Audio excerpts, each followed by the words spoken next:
අපි ඉන්නේ පියගැට පෙළ පාමුල පාපිස්සක් ගන්න. පියගැට පෙළ පාමුලකට මේ පියගැට පෙළ පල්ලෙහාට ගුරුත්වය අනුව පල්ලෙහාට එන එක වළක්වන්න අපේ ගල් වඩුව මොකද කරන්නේ මුලින්ම දැම්මා ගල් තීරුව. බිසව මාලිගාව ඉදිරිපිට තියෙන මේ සඳකඩ පහන තමයි අනුරාධපුර රාජධානි සමයේදී නිර්මාණය කරපු ඉතාමත්ම කලාත්මක භවයෙන් අනූන සඳකඩ පහන කියලා.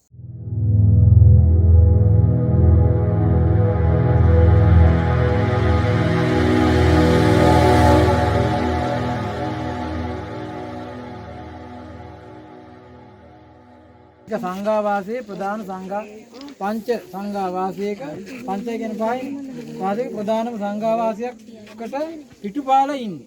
සම්පූර්ණ වැරදි වැඩ. නමුත් ඕගලන්ට කියලා දෙන්න ඕනේ ඉඳ පිටුපාන්න වෙනවා. නේද? මට පෞසිද්ධ නොවේවා කියලා මම ප්‍රාර්ථනා කරනවා. අපි ඉන්නේ පියගැට පෙළ පාමුල පාපිස්සක් ගන්න. පියගැට පෙළ පාමුලකට මේ පියගැට පෙළ පල්ලෙහාට ගුරුත්වය අනුව පල්ලෙහාට එන එක වළක්වන්න අපේ ගල් වඩුව මොකද කරන්නේ මුලින්ම දැම්මා ගල් තීරුව. සක්කියක් විදියට. මේ ගල් තීරුව පස්සේ කාලෙකදී අණ්ඩාපිරේ මුල් යුගයේ වුණනම් බලන්න මේ ගල් තීරුව එක එක හැඩයෙන් තියෙන සමහර විවිධ හැඩයෙන් තියෙන හැබැයි මේ වගේ ලස්සන කලාත්මක නිර්මාණ නැහැ. පස්සේ කාලෙකදී මේක වැඩි දියුණු වෙලා ලස්සන කලාත්මක නිර්මාණය අන්තර්ගත වෙලා තියෙනවා. අනුරාධපුර වුණත් යුගයේ මේ එකම සඳකඩ පහන දකින්න හම්බෙන්නේ නැහැ.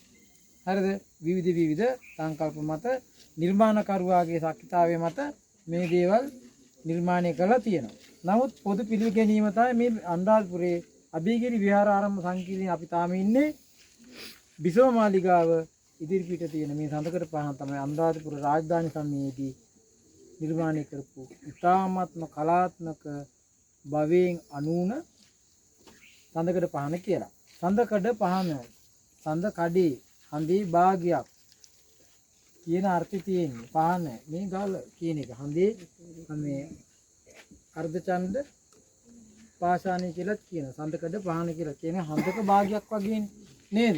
මේකේ අපි වෘත්ත ඔන්න දැන් අපිට දකින්න තියෙනවා එළියෙම. මේක මමනේ මේ කියන්නේ මහාචාර්ය වෙනදත් පරිණිතාන මහත්තයා එළියෙන් තියෙන මොනවද?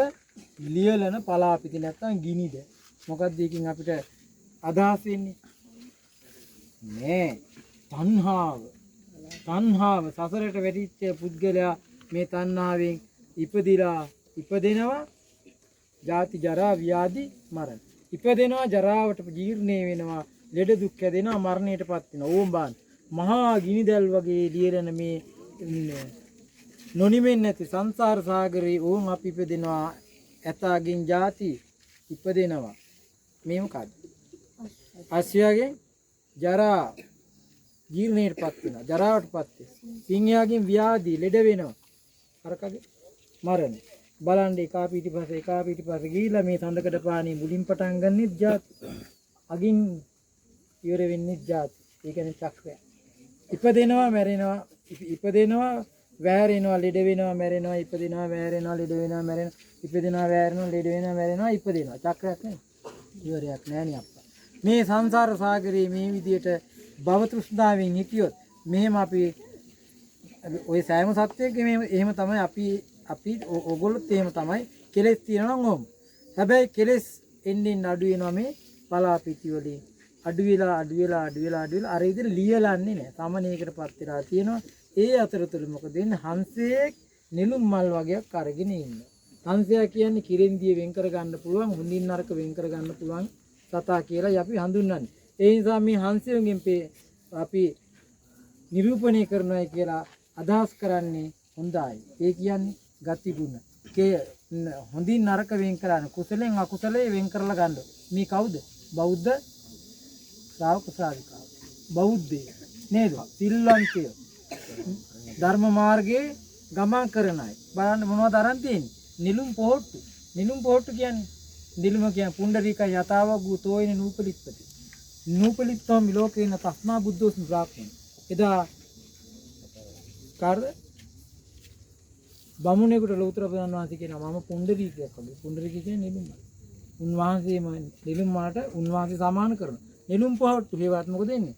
මේ බුදු පොහොට්ටු හේවත් මොනවද? බෞද්ධ ශ්‍රාවකයෝ නේද?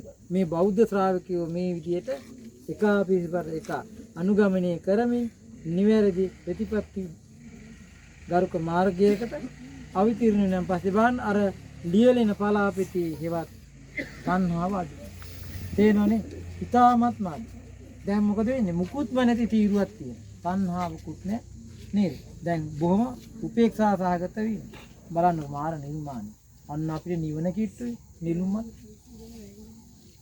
මහා නිර්වාණය දැන් සාක්ෂාත් නේද? අර බලන්නකෝ ඒක ලස්සන දෙයක්. නිවන කිට්ටු. ඒක තියෙන්නේ සසර පැත්තට. මේ බලන්න පෙති ටික නේද? ආයි මේ සංසාරි පැත්තටයි තියෙන්නේ. නේද? මේ බලන්න මේ පැත්ත සංසාරේ. වරද්ද ගත්තොත් ආයි වැටෙනවා පල්ලෙහාට. හැබැයි එතනින් පැන්නොත් පෙති ටික තියෙන්නේ එළියට. නේද? ආධ්‍යාත්මික වට්ටම හොඳයි. නිවන ඉතාමත් සමීපයි. නිවන ලැබුවෙන් පස්සේ මුකුත් බෑ. ඉපදෙන්න කෙනෙක් ඉන්නවද? නෑ. නේද? සක්කාය දිට්ඨිය නැතු යන. සක්කාය දිට්ඨි විචිකිච්ඡා සීලබ්බත පරාමාස ඔය සීල දේවල්ම කෙලෙස් නැතු යනවා. 100ට 100ක් කෙලෙස් නැතුව ගියාම මුකුත්ම නෑ. නිවන කියන්නේ මුකුත් නැති රික්තකේ. තේරෙනවද? බලන්න. සඳකඩ පහන අපිට ධර්ම ග්‍රන්ථයක තියෙන විස්තර කළා දින ලස්සන. නේද? කවුද මේක නිර්මාණය කළේ? අපේ රටේ හිටපු අමුඩ ගහගෙන බුලත්යට කාපු ගල් වගේ. ඒක තමයි මේ තරම් සීමෙන්ද කළුගල් කියලා ඒ ගීතයෙන් උනත් කියන්නේ අමුඩ ගේවට බුලත්යට කෑවට එයාගේ අධ්‍යාත්මය බුදු ගුණ කැවිලා තිබුණේ. ශ්‍රද්ධාවෙන් ඔප්නැන් විලා තිබුණේ. නේද? ඒ බුදු ගුණය විතරන්නේ මේ බුද්ධ ධර්මයේ ඥානයක් විදිහට භාවිත කළ ඒවා ප්‍රායෝගිකව අපිට නිර්මාණවල අපිට පෙන්නලා දීපු මහා කලාකරුවෝ තමයි. හැබැයි නම සඳහන් නැහැ නේ. කවුද කලේ කියලා සඳහන්. ඒක තමයි වීරත්වය. ඒක තමයි අත්හැරීම. ඒක තමයි බුදු ශ්‍රාවකයන්ගේ සිරිත. වැඩි ලස්සනට කරනවා අත්හරිනවා කවුද කියලා වැඩන්නේ. ඒ කියන්නේ මොකද? මමත්වය දුරු කරපු අධ්‍යාත්මයේ දිනු වෙච්ච මේ කලාකරුවෝ තමයි මේක නිර්මාණය කළා තියෙන්නේ. ඇති නේද?